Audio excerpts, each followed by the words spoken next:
මාසේ 23 වෙනිදා රජයට දැනගන්න ලැබෙනවා අපි නොවැම්බර් ජනවාරි වල ඕස්ට්‍රේලියාවට කරපු ඩොලර් මිලියන 2.5ක ගෙවීම ඕස්ට්‍රේලියාවේ අදාළ ආයතනයට ලැබිලා නැහැ කියලා. දැන් මේ විපක්ෂ මහත්තුරු හොරකම කියලා කතා කරාට දැන් මෙවැනි තත්ත්වයක් සිද්ධ වුණාම නොවිය යුතු දෙයක් මම පළවෙනි වටේදී කිව්වා නොවිය යුතු දෙයක් සිදු වුණාම කුමක්ද රජය කළේ? මේක යට ගැහුවද? පක්ෂීය කමිටියක් මේකට දැම්මද? එහෙම නැත්නම් මෙහෙම එකක් උනේ නැහැ කිව්වද?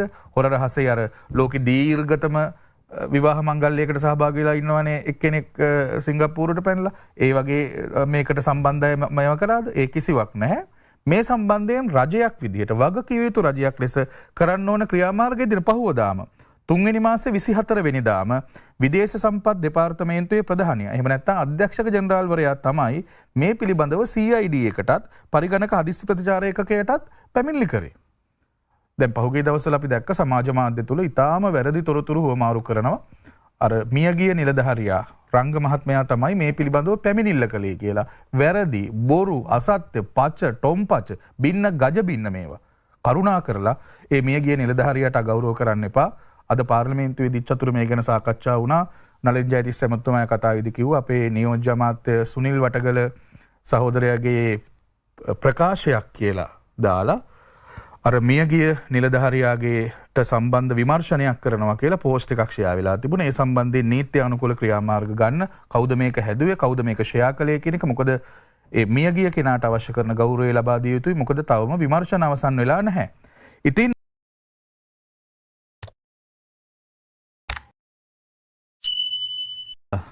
අපි මාපලක මන්ත්‍රීතුමා ඔබතුමාට සෑහෙන ප්‍රමාණයක් ප්‍රශ්න තියෙනවා මම හිතන්නේ පිටුරු ලබා දෙන්න ඔබතුමාලා ඊළඟ වටේට යන්නේ නැති වෙයිද ඔබතුමාලා ඇත්තටම ඔබතුමාලා දාලා යයිද මොකද මෙතුමා කියනවා දාලා යන්න පුළුවන් කියලා වෙලා ඊට ඉස්සෙල්ලා මොකද තත්ත්වය 29ට කලින් යයිද ඇත්තටම ආණ්ඩුව ඔව් ඉතින් අපි ප්‍රාර්ථනා කරමු 2029 ජනාධිපතිවරණය කියලා කියන්නේ සජිත් ප්‍රේමදාස මහත්මයා ඉදිරිපත් වුණොත් එතුමා පිට අඛණ්ඩව පරාජයට පත්වන තුන්වන ජනාධිපතිවරණය බවට පත් වෙනවා. අපි රනිල් වික්‍රමසිංහ මහත්මයාට සුබ පතනවා දීර්ඝායුෂ ප්‍රාර්ථනා කරනවා එතුමටත් ජනාධිපතිවරණයට තරඟ කරන්න ලැබේවා කියලා. ජනාධිපති අපේක්ෂක අවුරුදු කීයක් එක දිගට පිට පෙරදිලා තියෙනවද? මගේ කතාවේදී මම උත්තර දෙන්නම්. එතකොට මේ නෑ දැන් සජිත් ප්‍රේමදාස මහත්තයා අපි ප්‍රාර්ථනා කරනවා 29න් පස්සෙත් එතුමා දිගටම සජ්ජබේ නායකත්වයේ රැඳී තිබි කියලා. මගේ කාලය පටන් ගන්නම් චතුර. මගේ මේ දෙවෙනි වටේ කාලයෙන් වැඩි ප්‍රමාණයක් මම ගන්න කැමතියි මේ හැකර්වරු සම්බන්ධ ප්‍රශ්නය පැහැදිලි කරන්න. මේ සම්බන්ධයෙන් වැරදි අර්ථකථන වැරදි තොරතුරු සමාජගත කරලා තියෙන නිසා ශ්‍රී ලංකා රජය ඕස්ට්‍රේලියාවට ගෙවිය යුතු ණය මුදලක් සම්බන්ධයෙන් තමයි ගැටලුව මතුවලා තියෙන්නේ. මේ ණය මුදල ප්‍රතිව්‍යුහගතකරණය ලංකාවේ විවිධ රටවල් සමග විවිධ ආයතන වලට ගෙවිය යුතු ණය ප්‍රතිව්‍යුහගතකරණය සිදු කිරීම සිදු කළා. එහිදී ඕස්ට්‍රේලියාවට ගෙවිය යුතු ණය මුදල සම්බන්ධයෙන් ප්‍රතිව්‍යුහගත කිරීම සිදුවන්නේ 2025 10 වෙනි මාසේ 27 වෙනිදා තමයි මේ එකඟතාවය ඇතිවන්නේ. ඉන්පසුව මේ ඕස්ට්‍රේලියාව සම්බන්ධ ණය මුදල් ගෙවීම සම්බන්ධයෙන් හිටපු නිලධාරියා තමයි ඊටාම කැත විදිහට මේ වැඩ පළවෙනි වටේදී මෙතුමා පාවිච්චි කරා ඒ නම අපි කනගාටුවටපත් වෙනවා. මම මගේ මේ වටේ අවසාන කොටසදී ඒකට පිළිතුරු දෙන්නම්. අවාසනාවන්ත ලෙස ජීවිතයෙන් සමුගත්ත රංග මහත්මයා ඔහු තමයි මේ කටයුතු බාරව හිටියේ. ඔහුට පිළිතුරු ලැබෙනවා ඊමේල් පණිවිඩයකින් ඉන්වොයිස් 10ක් එක්ක මෙන්න මේ ගෙවීම් කරන්න කියලා. ඔහු මොකක්ද කරපු දේ? ඔහුට සාමාන්‍යයෙන් මේ ගෙවීම් කරන ආකාරයටම ඔහුට ලැබුණු ඒ ඉන්වොයිස් ටික සහ ඒ ඊමේල් එක රාජ්‍ය ණය කළමනාකරණ කාර්යාලයට ඔහු යවනවා. රාජ්‍ය ණය කළමනාකරණ කාර්යාලයෙන් ඒක මහ බැංකුවට යවනවා. මහ බැංකුව මගින් නොවැම්බර් මාසයේ සහ ජනවාරි මාසයේදී ඒ ගෙවීම් සිදු කරලා තියෙනවා. එතකොට ඔය 10 වතාවක් ගෙවීම් කරලා කියන වැරදි අර්ථකථනය එන්නේ උතනින් 10 වතාවක් වාර 10ක් ගෙවීම් නෙමෙයි අර ඉන්වොයිස් 10කට තමයි ගෙවීම් සිදු කරලා තියෙන්නේ. මේ වැඩසටහන නරඹන දෙරණ ප්‍රේක්ෂක හිතවතුන්ට තවදුරටත් මේ කරුණ සවිස්තරව දැනගන්න අවශ්‍යයි නම් මම ආරාධනා කරනවා අද පාර්ලිමේන්තුවේදී නියෝජ්‍ය මුදල් අමාත්‍ය අනිල් ජයන්ත මහත්මයා මේ ගැන සවිස්තර පැහැදිලි කිරීමක් කළා. අද අවසාන පැය එකමාරේදී රෝහණ බණ්ඩාර මන්ත්‍රීතුමා කිව්වා වගේ මේ පිළිබඳව පාර්ලිමේන්තු විවාදයක් සිද්ධ වුණා. ඒක බලන්න YouTube එකෙත් ඇති. ඊළඟට මේ ගෙවීම් සිදු කරනවා ජනවාරි සහ නොවැම්බර් වලදී. එතකොට ඒ ඕස්ට්‍රේලියාවට ඩොලර් මිලියන 2.5ක් අපි ගෙවලා අපි ඒ ට්‍රාන්ස්ෆර් එක කරලා. ඊළඟට සිද්ධිය එතකොට අපි කිසිම දෙයක් දන්නේ නැහැ චතුර. ඊළඟට ජනවාරි මාසෙදී ඉන්දියානු එක්සිම් බැංකුවට ඒත් ණය මුදලක් ගෙවන්න තියෙනවා. ඒ සම්බන්ධයෙන් කටයුතු කරන්නේ මියගිය රංග මහත්මයා නෙමේ වෙනත් නිලධාරිණයක්. ඒ ණය ගෙවීම සම්බන්ධයෙන් කටයුතු කරනකොට අපේ රවින්ද්‍ර සහෝදරයා කිව්ව විදිහටම ලැබුණු ඊමේල් පණිවිඩයක් පිළිබඳව සැක සහිත බවක් ඇති වෙලා ඒ නිලධාරණිය මොකද කරන්නේ? මම මේ කියන්නේ ඕස්ට්‍රේලියාවට ගෙවීම නෙමෙයි. ඒක කරලා ඉවර වෙලා ඉන්දියාවට එක්සිම් බැංකුවට කරන්න තිබුණ ගෙවීමක් සම්බන්ධයෙන් ලැබුණු ඊමේල් පණිවිඩයක සැක සහිත බවක් නිසා ඒ නිලධාරණිය මේ පිළිබඳව උපදෙස් පතනවා ඉහළ නිලධාරීන්ගෙන්. එතකොට තමයි තේරෙන්නේ මේ එවපු ඊමේල් එක වැරදක් තියෙනවා. මේක අදාළ ආයතනයෙන් එවපු ඊමේල් එකක් නෙමේ. මේක සැක සහිතයි කියලා ජනවාරි මාසේ 6 වෙනිදාම ඒ ඉන්දියානු එක්සිම් බැංකුවට කරන්න තිබුණු ගෙවීම් නවත්තනවා. ඒ ඊමේල් එකට කරන ගෙවීම් නවත්තලා ස්ටොප් කරලා ඉන්දියාව සමග අදාළ ආයතනය සමග කතා කරලා ඒ ආයතනයට ඍජු ගෙවීම් කරනවා. නමුත් මේ මෙතන ඊමේල් එකක් සැක සහිත ලෙස ලැබීම සම්බන්ධයෙන් ජනවාරි මාසේ 9 වෙනිදාම මේ පිළිබඳව පරිගණක හදිස්සි ප්‍රතිචාර ඒකක එහෙම නැත්නම් සර්ට් එකට පැමිණිලි කරනවා, CID එකට පැමිණිලි කරනවා, සයිබර් අපරාධයකට පැමිණිලි කරනවා.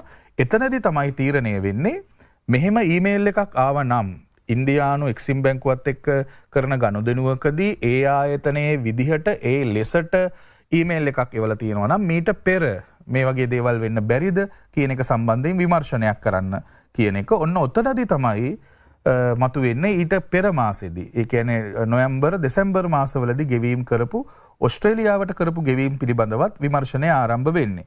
එහිදී තමයි මාර්තු මාසේ 23 වෙනිදා රජයට දැනගන්න ලැබෙනවා අපි නොවැම්බර් ජනවාරි වල ඕස්ට්‍රේලියාවට කරපු ඩොලර් මිලියන 2.5ක ගෙවීම ඕස්ට්‍රේලියාවේ අදාළ ආයතනයට ලැබිලා නැහැ කියලා. දැන් මේ විපක්ෂ මහත්තුරු හොරකම කියලා කතා කරාට දැන් මෙවැනි තත්ත්වයක් සිද්ධ වුණාම නොවිය යුතු දෙයක් මම පළවෙනි වටේදී කිව්වා නොවිය යුතු දෙයක් සිදු වුණාම කුමක්ද රජය කළේ? මේක යට ගැහුවද? පක්ෂයේ කමිටියක් මේකට දැම්මද? එහෙම නැත්නම් මෙහෙම එකක් උනේ නැහැ කිව්වද? හොර රහසේ අර ලෝකේ දීර්ඝතම විවාහ මංගල්‍යයකට සහභාගී වෙලා ඉන්නවනේ එක්කෙනෙක් සිංගප්පූරුවට පැනලා. ඒ වගේ මේකට සම්බන්ධයි මම කරාද? ඒ කිසිවක් නැහැ. මේ සම්බන්ධයෙන් රජයක් විදිහට වගකිව යුතු රජයක් ලෙස කරන්න ඕන ක්‍රියාමාර්ගය දින පහුවදාම 3 වෙනි මාසේ 24 වෙනිදාම විදේශ සම්පත් දෙපාර්තමේන්තුවේ ප්‍රධානියා එහෙම නැත්නම් අධ්‍යක්ෂක ජෙනරාල්වරයා තමයි මේ පිළිබඳව CID එකටත් පරිගණක හදිස්සි ප්‍රතිචාර ඒකකයටත් පැමිණිලි කරේ. දැන් පහුගිය දවස්වල අපි දැක්ක සමාජ මාධ්‍ය තුල ඊටාම වැරදි තොරතුරු හොමාරු කරනවා. අර මියගිය නිලධාරියා රංග මහත්මයා තමයි මේ පිළිබඳව පැමිණිල්ල කළේ කියලා. වැරදි, බොරු, අසත්‍ය, පච, ටොම්පච, බින්න ගජ බින්න මේවා. කරුණා කරලා ඒ මියගිය නිලධාරියාට අගෞරව කරන්න එපා. අද පාර්ලිමේන්තුවේදී චතුර මේ ගැන සාකච්ඡා වුණා. නලින් ජයතිස්ස මහත්මයා කතාවේදී කිව්වා අපේ නියෝජ්‍ය අමාත්‍ය සුනිල් වටගල සහෝදරයාගේ ප්‍රකාශයක් කියලා දාලා අර මියගිය නිලධාරියාගේට සම්බන්ධ විමර්ශනයක් කරනවා කියලා පෝස්ට් එකක් ෂෙයා වෙලා තිබුණා. ඒ සම්බන්ධයෙන් නීති අනුකූල ක්‍රියාමාර්ග ගන්න කවුද මේක හැදුවේ කවුද මේක ෂෙයා කළේ කියන එක මොකද ඒ මියගිය කෙනාට අවශ්‍ය කරන ගෞරවය ලබා දිය යුතුයි. මොකද තවම විමර්ශන අවසන් වෙලා නැහැ.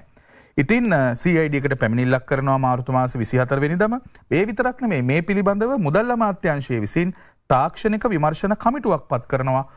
මොකද උනේ කියලා හොයන්න. ඇයි ඕස්ට්‍රේලියාවට ගෙවපු මුදල ඕස්ට්‍රේලියාවට ගියේ නැත්තේ කියලා හොයන්න නිකන් කමිටුවක් නෙමෙයි භාණ්ඩාගාර නියෝජ්‍ය ලේකම්වරු දෙදෙනෙක්ගෙන් සමන්විත කමිටුවක් පත් කරනවා.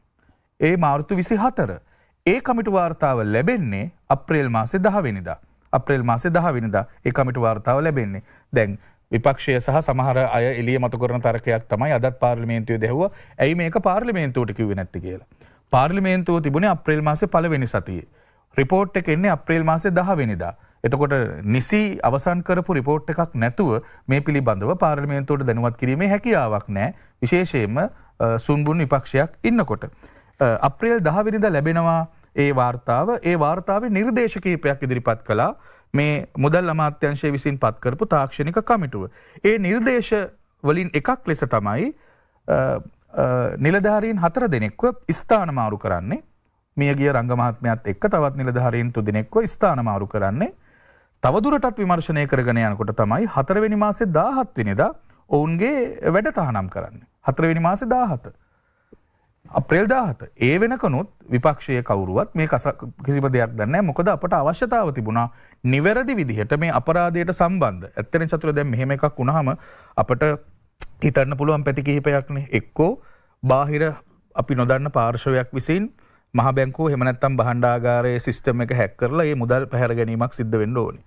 එහෙම නැත්නම් ඒ අදාළ හැකර්වරු සමග කවුරු හරි නිලධාරියෙක් සම්බන්ධ වෙලා තියෙන්න ඕනේ. එහෙම නැත්නම් නිලධාරීන් හැකර්වරු සහ දේශපාලන අධිකාරී වන අපි සම්බන්ධ වෙලා තියෙන්න ඕනේ. ඔය වගේ විවිධ අවස්ථා විවිධ විකල්ප අවස්ථා කෝටිකයන් පිළිබඳව තර්ක කරමින් හිතමින් අපරාධකරුවාව නිවැරදිව ට්‍රේස් කරගන්න. මොකද මුදල් ගිය බැංකු ගිණුමක් තියෙනවනේ.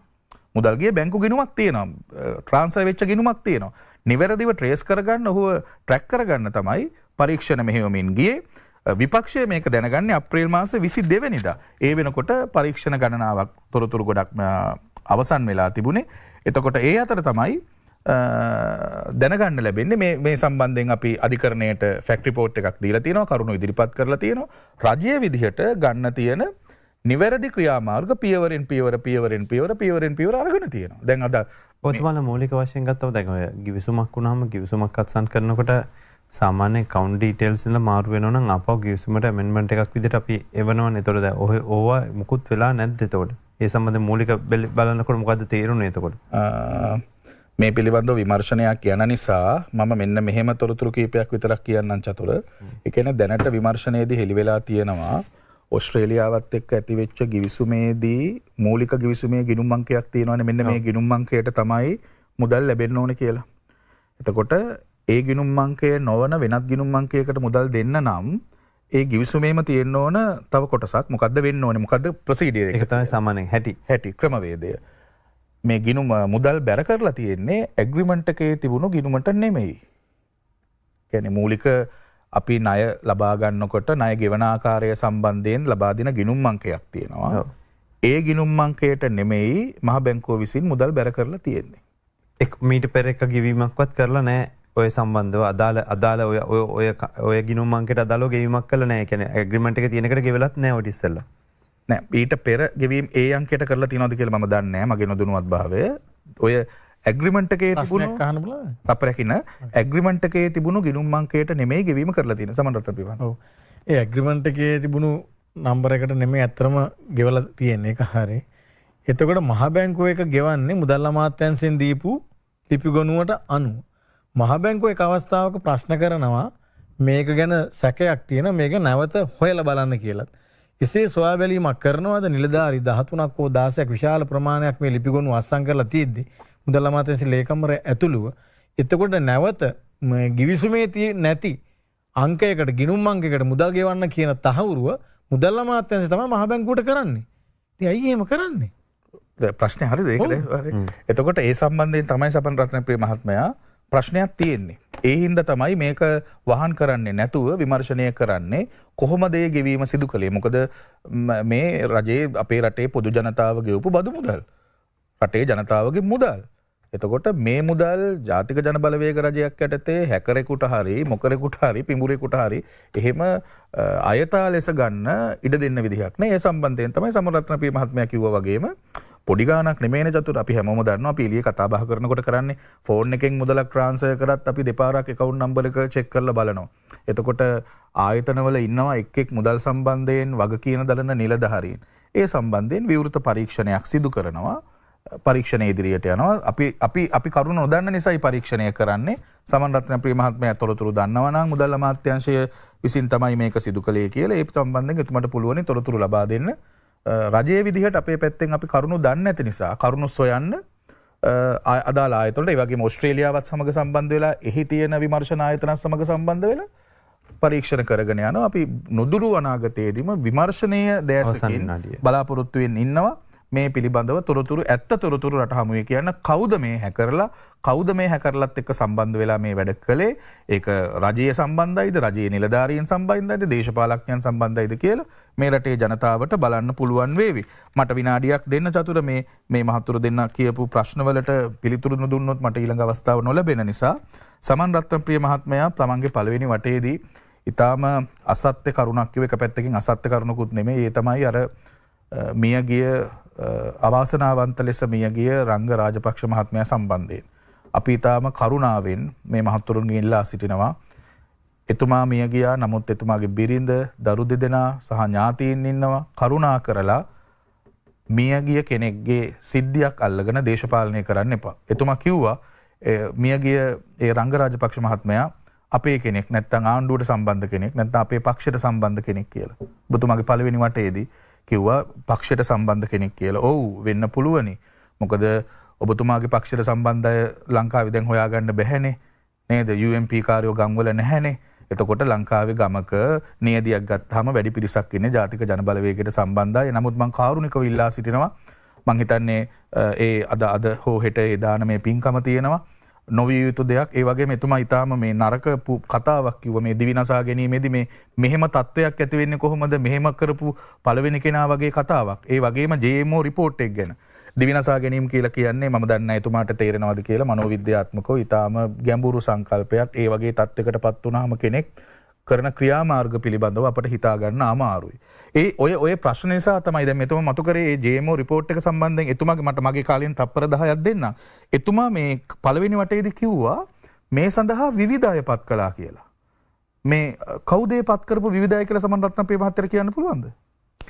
මම කිව්වේ මම හිතන්නේ මේක ඔබේ කාලේ ගන්න මම මගේ කාලෙත් උත්තර දෙන්න. නෑ විවිධ අය මගේ තප්පර 10ක් ගන්නකො. විවිධාය නෙමෙයි මේකේ පත් කරේ අධිකරණ වෛද්‍ය නිලධාරීන්. නමුත් චන්ද්‍රා සාෆ්ට් වගේ කේස් එකක අධිකරණ වෛද්‍ය නිලධාරීන්ට අමතරව විවිධ මහාචාර්යවරු විවිධ මත තියන අය පත් කරලා තමයි ඒකේ රිපෝට් එක ගත්තේ. එවැනි අවස්ථා ඉතිහාසයේ තියෙනවා. හරිද? ඒ කියන්නේ අධිකරණ වෛද්‍යවරු නෙමෙයි සමන් රත්නප්‍රිය දාන්න ඕනේ කියලාද කියන්නේ. මේ සම්බන්ධයෙන් විශේෂඥයන් වන කුරුණෑගල නිකවැරටිය අනුරාධපුර සහ යාවට රෝහල් 4ක ඉන්න අධිකරණ වෛද්‍යවරු 4 දෙනෙක්. දැන් අනික් පැත්තේ රවින්ද්‍ර සහෝදරයා මෙතුමාට ඒ වගේ ප්‍රශ්නයක් ඇති වෙන එක සාධාරණයි. මොකද මෙතුමා දැන් නොහිටියට කලින් නියෝජනය කරපු කාලෙකනේ අපිට මතකයිනේ තාජුදීන්ගේ මරණ පරීක්ෂණය කොහොමද සිද්ධ වුනේ කියලා. එක්කෙනෙක් මරණ පරීක්ෂණයේ JMO රිපෝට් එක ඉදිරිපත් කරනවා. අන්තිමට ඉදිරිපත් කරපු රිපෝට් එකේ තිබුණු අස්ති කොටස් සම්බන්ධන්නේ පෞද්ගලික විශ්වවිද්‍යාලයක. තාජුදීන්ගේ මරණයට සම්බන්ධව අපේ එක්සත් ජාතික පක්ෂයේ කිසි සම්බන්ධයක් නැහැ. ඔබ මං හිතන්නේ එකපාරක් වරද්දාගත්තා. ඔබතුමා 2013 අපේ ඉඳලා නැහැ දේශපාලනේ හිටියා කියලා. ආණ්ඩුවේ හිටියා කියලා. දැන් කියන තාජුදීන්ගේ කතාවක් මොන පක්ෂද තාජුදීන්ගේ සම්කාරපක්ෂ රාජපක්ෂ ආණ්ඩුවල.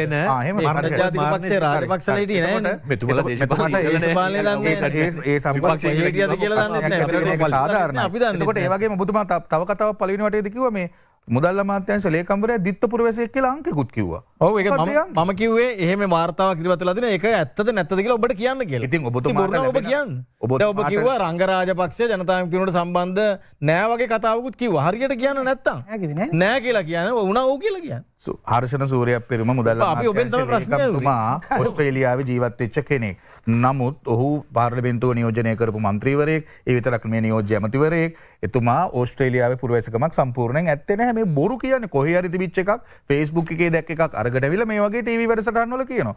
මොකද ගමේ ගිහිල්ලා දේශපාලන සංවාදයක් කරන්න මිනිස්සු එක්ක කතා කරන්නද ගම් වල ඉන්නවද UMP කාර්යෝ. දැන් අපිට චෝදනා කරනවා ගමේ තියෙන ප්‍රජා මණ්ඩලය, ගමේ තියෙන සමිති ඔක්කොම දේශපාලනීකරණය කරනවා කියලා. කියන්නේ කවුද? UNP එක. නේද? ගමේ සාකා සමිතිය හදලා 1977 ඉඳලා කරපු කට්ටිය කවුද කියලා අමුතුවෙන් කියන්න ඕනේ නෑනේ. එතකොට දේශපාලන හරි දේශපාලන දැන් අපට දාගන්න කෙනෙක් නෑ දැන් ඕගොල්ලොන්ට. හරි ඊළඟ සම්පකාර ඡන්දය බලාගන්නකො. හරි එතකොට දිගටම පරාද කවුද අපරලස් ගම ඇවිල්ලා හිටිය නගරාධිපති එක්ක 8 දෙනා ආරාම සමර සමිති ඡන්දය කරගන්න විදිහක් නෑ. මේ තත්ත්වයන් කළමනාකරණය කරගන්න විදිහක් නෑ කියලා කියන්නේ කවුද මේ දෙන්න? බලන්නකො එක්කෙනෙක් සමගි ජන බලවේගය අනිත් එක්කෙනා එක්සත් ජාතික පක්ෂය නියෝජනය කරන්නේ. කන්නඩියක් ඉස්සරහට ගිහලා බැලුවා නම් පැහැදිලි වෙනවා මොකක්ද මේ කියන්නේ. ඒ වගේම මේ අපේ රෝහණ බණ්ඩාර මහත්මයා කතාවේදී කිව්වා මේ ඉස්සර නම් පොලිසිය පත් කිරීම හොඳයි මේ ජාතික ජනබලවේග ආණ්ඩුව ආවට පස්සේ කියලා. මම එතුමාට මතක් කරන්න කැමතියි. මට මතක විදිහට පොලිස්පතිතුමෙක් ප්‍රකාශයක් නිකුත් කළා ආසන්න කාලයකදී. මේ OICලා 187න් 180ක්ම පත් කරලා තියෙන්නේ മന്ത്രിලගේ වමනාවට කියලා. හිටපු පොලිස්පති කෙනෙක් නිවේදනය කරපු රටක තමයි ජාතික ජනබලවේගය ස්වාධීනව. මම වැඩසටහන් නරඹන පොලිස් නිලධාරීන් ඉන්නවා. OIC මාත්‍රු ඉන්නවා. මූලස්ථාන පොලිස් පරීක්ෂකවරු ඉන්නවා. ඔවුන්ගේ හෘද සාක්ෂිය දන්නවා. ඉස්සර කොහොමද 2024 NPP ආණ්ඩුව පත් වුණාට පස්සේ කොහොමද වගේම මෙතුමා කිව්වා බණ්ඩාර මහත්තයා කිව්වා මේ පාර්ලිමේන්තු മന്ത്രി කෙනෙක් ඇඟේ හැප්පුණත් දන්නේ නැහැ කියලා රාල්කාන්ත ඇමතුමා කිව්වා. ඔව් ඔන්න ඕක තමයි අපි දේශපාලන සංස්කෘතිය වෙනස් කරේ. මෙතුමා කියනවා පාර්ලිමේන්තු මන්ත්‍රීකම වරමක්. ඒක වරමක් ලෙස නෑ. ජාතික ජනබලවේගයේ අපිට ඒක තාත්තගෙන් පුතාට යන වලව්කාරකම් පෙන්නන පාරම්පරික ප්‍රභූත්වය පෙන්නන එකක් නෙමෙයි. ජාතික ජනබලවේගයේ අපිට පාර්ලිමේන්තු මන්ත්‍රීකම කියන්නේ වගකීමක් විතරයි.